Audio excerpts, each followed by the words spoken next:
I used to teach animation in one of the art schools in Israel. One of the exercises I gave there was the springboard exercise, for which the students were asked to animate a pool jump, but get creative about it and give it their own little twist. The first assignment in that little project was obviously to come up with the idea. If you want to try it, pause the video now and try to come up with a few pool jump ideas. Here's the thing.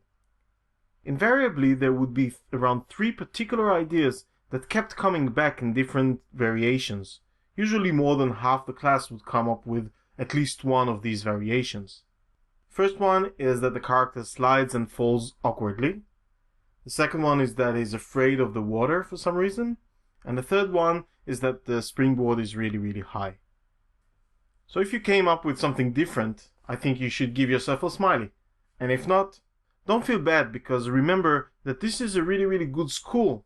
I didn't mention it, but it was a really good school, and it was pretty hard to get in, and you really had to prove that you were a creative person.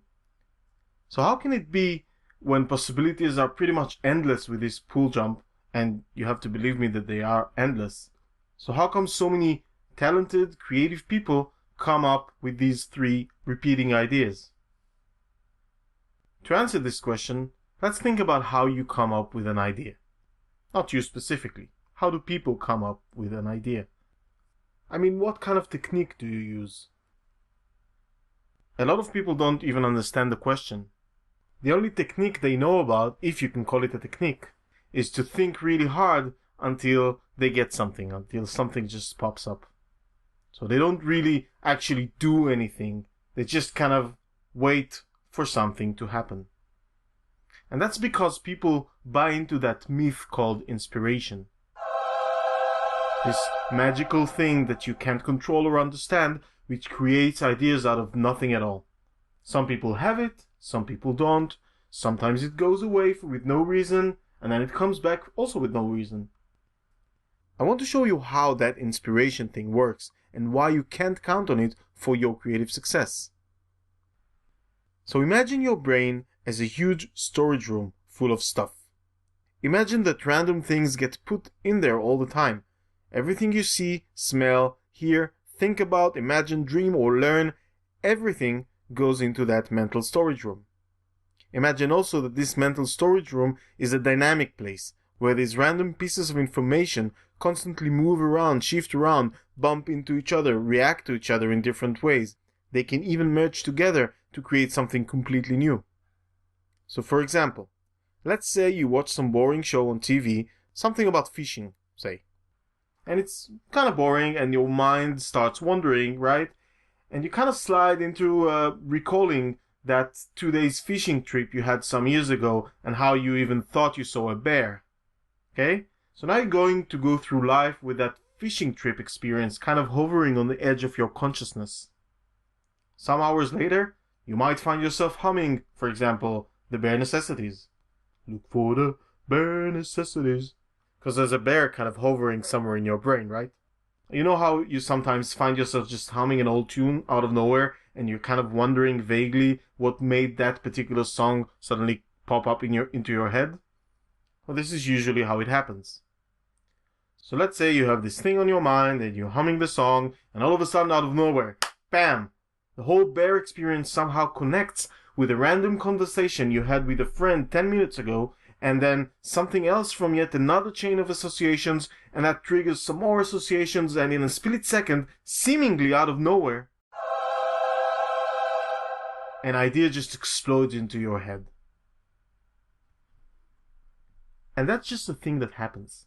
That's an accident between random things that float freely in your head, in that mental storage room, right? This is what people think about when they talk about that mythical and unexpected inspiration. So in that sense, this kind of random inspiration isn't any more magical than, for example, finding some money on the pavement every once in a while. It's just a thing that happens because sometimes it just happens, and when it does, it feels great. Even though most of the time it's just a worthless penny or something, right? But sometimes it might be something more substantial that you can actually do something with. And people aren't always aware of that whole thing that I've described. To many of us, the idea really just appeared, and we get used to thinking that ideas are supposed to just appear like that, and that's the only way of getting them. But of course, when you're a creative professional, or a student even, when you have a deadline and a specific context maybe that the idea needs to fit into, then you can't just count on that as the method of work. The chance of just the right kind of associative accident happening is almost zero, right? It's like trying to make a living by walking around and hoping to find some money on the pavement. So what happens when someone who's very used to relying on random inspiration for ideas suddenly needs to come up with an idea on demand? At first, he or she will sit at their desk, eyes blurry, and just wait for something to appear out of nowhere. After all, that's how inspiration is supposed to work, right? Fast forward a few hours or days or weeks, and unfortunately, no magical inspiration happened, and he's all disappointed and frustrated and feeling totally uninspired. But deadline is drawing near, and now things are becoming desperate, and he's trying to force his brain to come up with something, anything. Good guy brain responds to that. What does it do? It brings up some old stuff from the mental storage room. Something the creative saw somewhere before, maybe multiple times. And then the brain goes, aha, this is good because I recognize it as good because I've seen it somewhere. And this, my friend, is how you do clichés.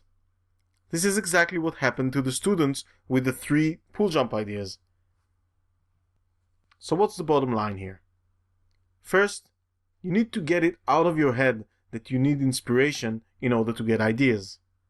It's actually the other way around. You need ideas to get inspired.